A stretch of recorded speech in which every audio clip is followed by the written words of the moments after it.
Coucou mes vies, avant de commencer la vidéo, je vais vous laisser avec mes réseaux sociaux juste ici. Ou celles qui veulent venir me parler avec un grand plaisir, je vous réponds tous dans la semaine. Aussi, pour ceux ou celles qui sont nouvelles, n'hésitez pas à vous abonner, ça me ferait un grand plaisir. Et de lâcher votre plus gros pouce bleu, franchement ça me ferait un plaisir de ouf. Bienvenue aux nouveaux, bienvenue aux nouvelles, ça me ferait grave plaisir que vous vous abonnez. Du coup je vous laisse avec la suite de la vidéo et je vous fais des gros bisous. Du coup, on va parler de ce que j'ai vécu au collège. Je vais vous faire un débriefing des années à la rapide. Parce que franchement, dans une année, il se passe beaucoup de choses. Mais je vais vous prendre les choses les plus importantes de ce qui parle de l'harcèlement, pas des choses où j'ai travaillé, vous voyez. Du coup, je vais vous parler de la sixième jusqu'à la troisième. Alors, à la sixième, j'ai fait ma rentrée scolaire le 7 septembre. Je m'en souviens. Je suis arrivé au collège vers 10h30 le matin. Beaucoup de gens à la récré se moquaient de moi, ça me disait beaucoup de choses grave blessantes. Ça me disait des gros PD, t'as pas le droit de vivre, etc. Ça me choquait. Tellement les gens ne voulaient même plus traîner avec moi. Parce que je ne sais pas pourquoi, mais ils voulaient plus traîner avec moi comme je recevais trop d'insultes. Cette année-là, c'était toujours la même chose, toujours des insultes, toujours tout ça. Une année en fait, à la cinquième en fait, où ça a été encore plus loin. En fait, je me faisais taper à la sortie scolaire, je me faisais vraiment frapper. Euh, les profs, ils me voyaient me faire frapper, ils s'en foutaient. Littéralement, ils s'en foutaient, j'étais choquée. Ça me filmait, ça me poussait dans les couloirs, ça me faisait quoi? Ça me bloquait le passage. C'est-à-dire que si je passais, ça allait me frapper, c'est-à-dire que je devais attendre que ces messieurs me laissent passer, obligatoirement. Je me laissais faire, littéralement, je me laissais faire de dingue. Comme j'étais en train de m'assumer et tout, je voulais me laisser faire. Franchement, j'aurais pas dû, mais bon, j'ai été bête. Voilà, ça m'insultait sur les réseaux, etc.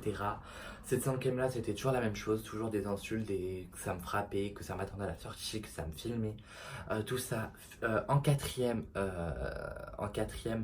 il y a eu une chose qui m'a blessé encore plus.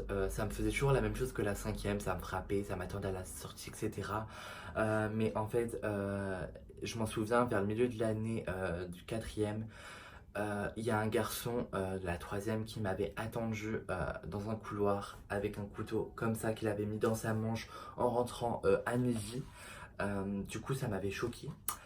J'étais en train de me ranger, puis on est monté en cours de français. Je crois que cette personne avait cours de technologie.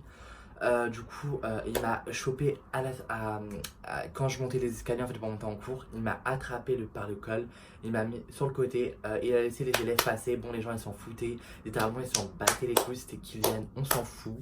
Le mec il a sorti son couteau. Il m'a mis sous la gorge, il m'a dit ouais t'as pas honte d'être PD, il m'a sorti des trucs mais il m'a dit ouais je vais te finir, ton heure elle est passée en fait.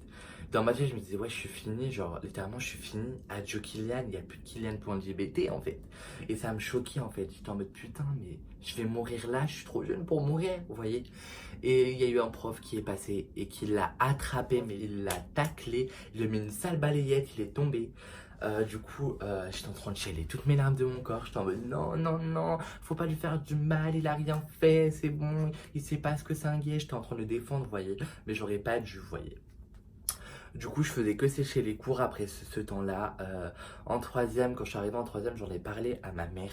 Tout ce qui s'était passé pendant toutes ces années, ma mère, elle me voyait que j'étais mal, mais je lui disais pas en fait. Le soir, je lui disais, ouais, maman, littéralement, maman, bah, je me sens pas bien. Maman, je me sens pas ça, je veux plus aller en cours. Je veux plus... Ma mère, elle se doutait pas en fait des choses. Et quand je suis arrivée en troisième, j'ai commencé à lui parler et j'ai pris l'habitude de sécher les cours. Du coup, je n'y allais pas. Et ce qui m'a amené à rater mon brevet, à rater toute mon année scolaire. Toutes mes années scolaires, je les ai ratées à cause des gens qui se moquaient. C'est pour ça que je vous le dis. Du coup, c'est pour cela qu'il faut en parler. En fait, c'est grave important. Ça peut nous détruire intérieurement, ça peut nous tuer. C'est pour ça qu'il faut en parler. La preuve, j'en ai parlé et j'en suis sortie. Maintenant, j'ai trouvé un métier. Je suis heureux dans ma vie. J'ai plus de problèmes. Je m'assume carrément devant mes parents. Je m'assume devant tout le monde et je m'en fous des avis. C'est pour cela que ceux ou celles qui veulent pas en parler à ses parents ou à d'autres personnes, venez m'en parler à moi sur les réseaux, j'essaierai de vous aider le maximum. Du coup, je vous souhaite à tous des bonnes vacances, pardon, et je vous souhaite que du bonheur. Bisous les filles.